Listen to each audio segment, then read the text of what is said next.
Hello guys and welcome to my channel smart study. तो यार आज की इस वीडियो में जो भी 10th क्लास के NIOS के स्टूडेंट्स हैं 2020 बैच के, जिनका TMA है मैथ्स का और उसका कोड है 211, उस TMA का सॉल्यूशन मैं आपको इस वीडियो में पूरे तरीके से कराऊंगा।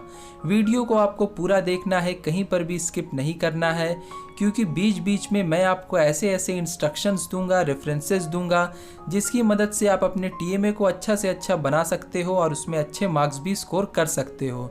और साथ ही साथ ये जो सॉल्यूशंस मैं आपको दे रहा हूँ ये एक बहुत ही स्टैंडर्ड सॉल्यूशंस हैं, इसको मैंने बहुत ही मेहनत से बनाए हैं। आप अगर इसमें थोड़े बहुत चेंजेस करना चाहो तो ठीक है, अगर आप चेंजेस इसमें ना भी करो तो भी कोई दिक्कत नहीं होगी। तो देखिए ये सबसे पहला क्वेश्चन है। तो इस क्वेश्चन में दो पार्ट होते हैं, हर एक क्वेश्चन में दो पार्ट आपको मिलेंगे, उसमें से आपको एक पार्ट करना है। तो इसमें मैंने ए वाला पार्ट किया है और बी वाला पार्ट नहीं किया है। तो ए वाला पार्ट है sum of the two numbers is 51, दो नंबर का सम है 51 और एक नंबर दूसरे नंबर से 11 यूनिट ज़्यादा है, तो हमें दोनों नंबर का प्रोडक्ट बताना है। तो देखिए इस तरीके से सॉल्यूशन है आपके सामने। दो नंबर को हम लोगों ने x और y ले लिया है और क्वेश्चन में दिया हुआ है दोनों का सम 51 है, तो x plus y equal to 51 और एक नंबर 11 नंबर से ज़्यादा है तो x equal to y plus 11। तो यह हमारे इक्वेशन 2 में आप देख सकते हैं x की वैल्यू मिली y प्लस 11, तो इसको हम इक्वेशन 1 में डालेंगे तो हमारे पास y की वैल्यू निकल के आ जाएगी 20। फिर वैसे ही इक्वेशन 1 में हम y की वैल्यू डाल के x की वैल्यू 31 निकाल लेंगे और दोनों नंबर का प्रोडक्ट हमारे पास आ जाएगा 620। तो अब हम सेकंड क्वेश्चन की तरफ चलते हैं। इसमें भी मैंने सेकंड क्वेश्चन का ए पार्ट किया है, तो आपको ध्यान रहे क्वेश्चन में आपको ए पार्ट मेंशन करना है, सिर्फ सेकंड नंबर क्वेश्चन लिखकर मत छोड़ देना, आप ए पार्ट आपको मेंशन करना होगा, ठीक है। तो देखिए इसमें एक सर्कल दिया हुआ है, उसमें आपका रेडियस दिया हुआ है 5 सेंटीमीटर और दिया हुआ है दो कॉर्ड AB और CD, दोनों आपस में पैरेलल है। एक लाइन जो है वो सेंटर से पास कर रही है सर्कल की, जो दोनों कॉर्ड को टच कर रही है P और Q पॉइंट पे। तो हमें AB की वैल्यू बतानी है, AB कॉर्ड की वैल्यू बतानी है।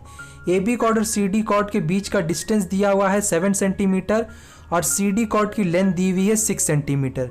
तो देखिए हम लोगों ने किस तरीके से इस क्वेश्चन को सॉल्व किया है वो मैं आपको दिखाता हूँ। तो इस आंसर में जो आप फिगर देख रहे हो उसको आपको कंपास के थ्रू बनाना है और जितनी भी लाइंस हैं उनको स्केल्स के थ्रू ड्रॉ करने हैं, ताकि आपका TMA देखने में अच्छा लगे और आपको मैक्सिमम से मैक्सिमम मार्क्स मिल सकें। तो इस क्वेश्चन में सबसे पहले मैंने गिवन डेटा लिखा है, that is radius of circle r equal to 5 centimetre. AB chord जो है वो CD कॉर्ड के पैरेलल है। PQ यानी AB और CD कॉर्ड के बीच का जो लेंथ है वो 7 सेंटीमीटर है और CD कॉर्ड की लेंथ 6 सेंटीमीटर है। तो हमें AB कॉर्ड की लेंथ को बताना है। तो इसमें सबसे पहले एक प्रॉपर्टी लगेगी कि perpendicular bisector of chord passes through the centre of circle. मतलब किसी भी कॉर्ड का अगर कोई परपेंडिकुलर बाइसेक्टर है, यानी परपेंडिकुलरली उसको बाइसेक्ट कर रहा है, तो वो सर्किल के सेंटर से पास होता है। ये जो लाइन है PQ ये सर्किल के सेंटर से पास हो रही है और दोनों कॉर्ड को जाकर मीट कर रही है और उन दोनों को परपेंडिकुलरली बाइसेक्ट कर रही है। तो इस हिसाब से क्या होगा, CQ equal to QD and AP equal to PB। तो यही प्रॉपर्टी इस पूरे क्वेश्चन में लगेगी और क्वेश्चन आपका सॉल्व हो जाएगा।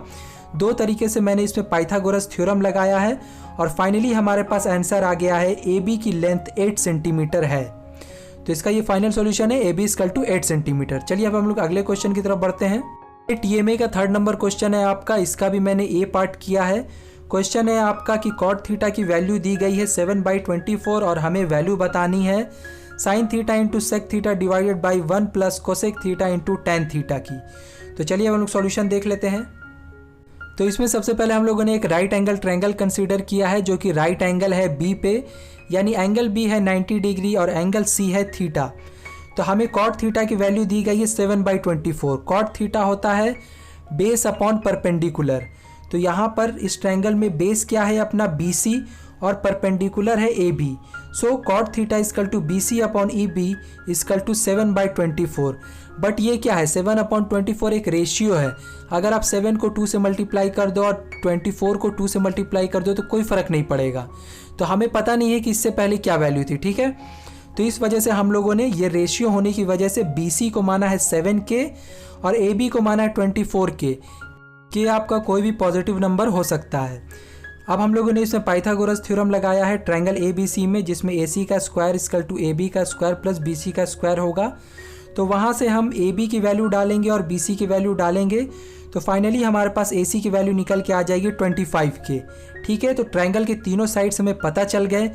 उसके बाद साइन थीटा, सेक थीटा और कॉसेक थीटा हम लोग तीनों निकाल लेंगे और फिर इस क्वेश्चन में जो आपको दिया हुआ था उसमें इसकी वैल्यू पुट कर देंगे, तो हमारे पास फाइनल वैल्यू निकल के आ जाएगी 3/4, जो कि होगा इसका आंसर। ये सॉल्यूशन आपका कंप्लीट है इस क्वेश्चन का। ये जो मैं आपको सॉल्यूशन दे रहा हूँ ये कहीं से कॉपीड नहीं है पूरे तरीके से, तो आप बेफिक्र इसको यूज़ कर सकते हैं। थोड़ा बहुत चेंजेस अगर करना चाहें तो ठीक है, नहीं भी करना चाहें तो भी कोई दिक्कत नहीं है। यह सॉल्यूशन फुल्ली मैंने अपनी नॉलेज के थ्रू बनाया है और इसी वजह से मैं आपको पूरे सॉल्यूशन को एक्सप्लेन भी कर पा रहा हूँ। ठीक है, तो अब हमारा 4th नंबर क्वेश्चन है, इसका मैंने B पार्ट किया है, A पार्ट छोड़ दिया है। एक मेटेलिक सॉलिड सिलेंडर है जिसका डायमीटर दिया हुआ 6 सेंटीमीटर, उसको मेल्ट किया जाता है यानी उसे पिघलाया जाता है और दोबारा उसको स्फेयर के फॉर्म में रिकास्ट किया जाता है। बट यहाँ क्वेश्चन में दिया गया है कि स्फेयर और सिलेंडर इन दोनों का रेडियस सेम है, तो हमें टोटल सरफेस एरिया बताना है सिलेंडर का।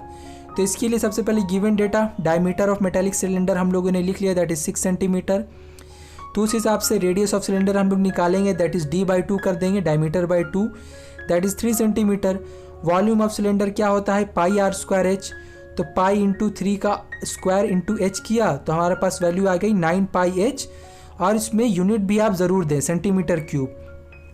वैसे ही करते करते radius of sphere equal to radius of cylinder है, ये क्वेश्चन में दिया हुआ था। वैसे ही हम लोगों ने वॉल्यूम ऑफ स्फेयर निकाला जो कि 4/3 πr³ होता है, रेडियस की जगह 3 रख दिया एज इट इज़ स्फेयर की तरह, तो हमारे पास 36 पाई सेंटीमीटर क्यूब वॉल्यूम आ गया स्फेयर का।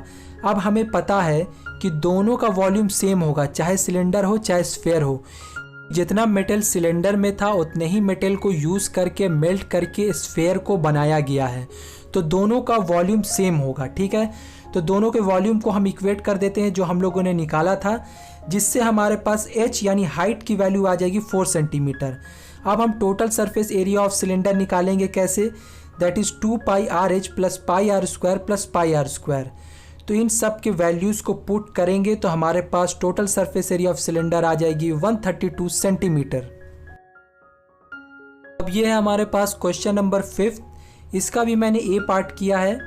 तो इसमें दिया हुआ है कि एक रेक्टेंगल है जिसमें लेंथ और ब्रेथ का जो डिफरेंस है वो 7 सेंटीमीटर है, उसके लेंथ और ब्रेथ का डिफरेंस 7 सेंटीमीटर है। If length of its diagonal is 13 centimetre, अगर उसके डायगोनल का लेंथ 13 सेंटीमीटर है देन हमें रेक्टेंगल के एरिया को बताना है। तो इसका सॉल्यूशन देख लीजिए आप, तो आप इसको आराम से यूज़ कर सकते हो, बस आपकी हैंडराइटिंग जो है वो अच्छी होनी चाहिए, तब आपको अच्छे से अच्छे मार्क जो है वो TMA में मिलेंगे। तो चलिए 5th नंबर क्वेश्चन में हम लोगों ने एक रेक्टेंगल लिया है और उसके लेंथ को x माना है और ब्रेड्थ को y माना है। तो लेंथ और ब्रेड्थ के बीच में डिफरेंस क्वेश्चन में दिया हुआ है 7, that is x minus Y equal to 7।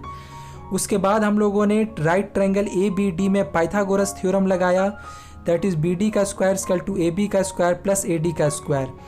तो हमारे पास यहाँ पर एक क्वाड्रेटिक इक्वेशन आ गई y के फॉर्म में, और उससे हम लोगों ने y की वैल्यू निकाली, that is y equal to 5 and y equal to -12। तो y इक्वल टू -12 हम लोग नहीं लेंगे क्योंकि ब्रेड्थ किसी भी रेक्टेंगल की निगेटिव नहीं हो सकती है, डायमेंशन किसी भी चीज़ का निगेटिव नहीं हो सकता है। तो यहाँ पर हम लोग लेंगे वैल्यू y इक्वल टू 5 और उसके बाद हम लोग y की वैल्यू को इक्वेशन 1 में पुट कर देंगे, तो हमें x की भी वैल्यू मिल जाएगी 12। अब इसके बाद एरिया ऑफ रेक्टेंगल हम लोग निकालेंगे, that is x into Y, that is length into breadth, equal to 12 into 5 that is 60 centimetre square. Units को ज़रूर लिखें, यूनिट्स को नहीं छोड़ना है क्योंकि लास्ट में अगर नंबर कटते हैं तो ज़्यादातर मैथ्स के न्यूमेरिकल में यूनिट्स पे नंबर कट जाते हैं, तो यूनिट्स को आपको याद से लिखना है। और इसी के साथ ये क्वेश्चन भी कंप्लीट हो गया। सो फाइनली ये 6 नंबर क्वेश्चन है आपके सामने, ये आपके TMA का लास्ट क्वेश्चन है। इसमें बेसिकली आपको एक ODI क्रिकेट मैच जो कि 2019 में हुआ उस पर बेस्ड एक प्रोजेक्ट तैयार करना है और उसमें आपको दोनों टीम के परफॉर्मेंस के बीच में कंपैरिजन करना है। ठीक है, तो इसके आंसर को मैं पूरे तरीके से डिक्टेट नहीं करूँगा, आप स्क्रीनशॉट ले सकते हो, इसका स्क्रीन पे आप सारे सॉल्यूशन देख सकते हो, पेज बाय पेज मैं आपको दिखा रहा हूँ, आप वैसे ही स्क्रीनशॉट इसके ले लो। ये है आपका first page,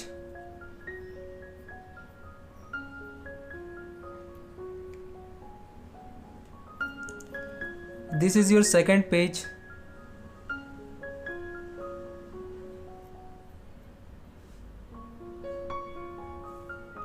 This is your third page. This is your last page. और ये है आपका लास्ट पॉइंट। तो यार वीडियो अगर अच्छी लगी हो तो प्लीज़ चैनल को लाइक शेयर और सब्सक्राइब करना, और हम लोग मिलते हैं किसी अगले वीडियो में। तब तक के लिए बाय एंड टेक केयर।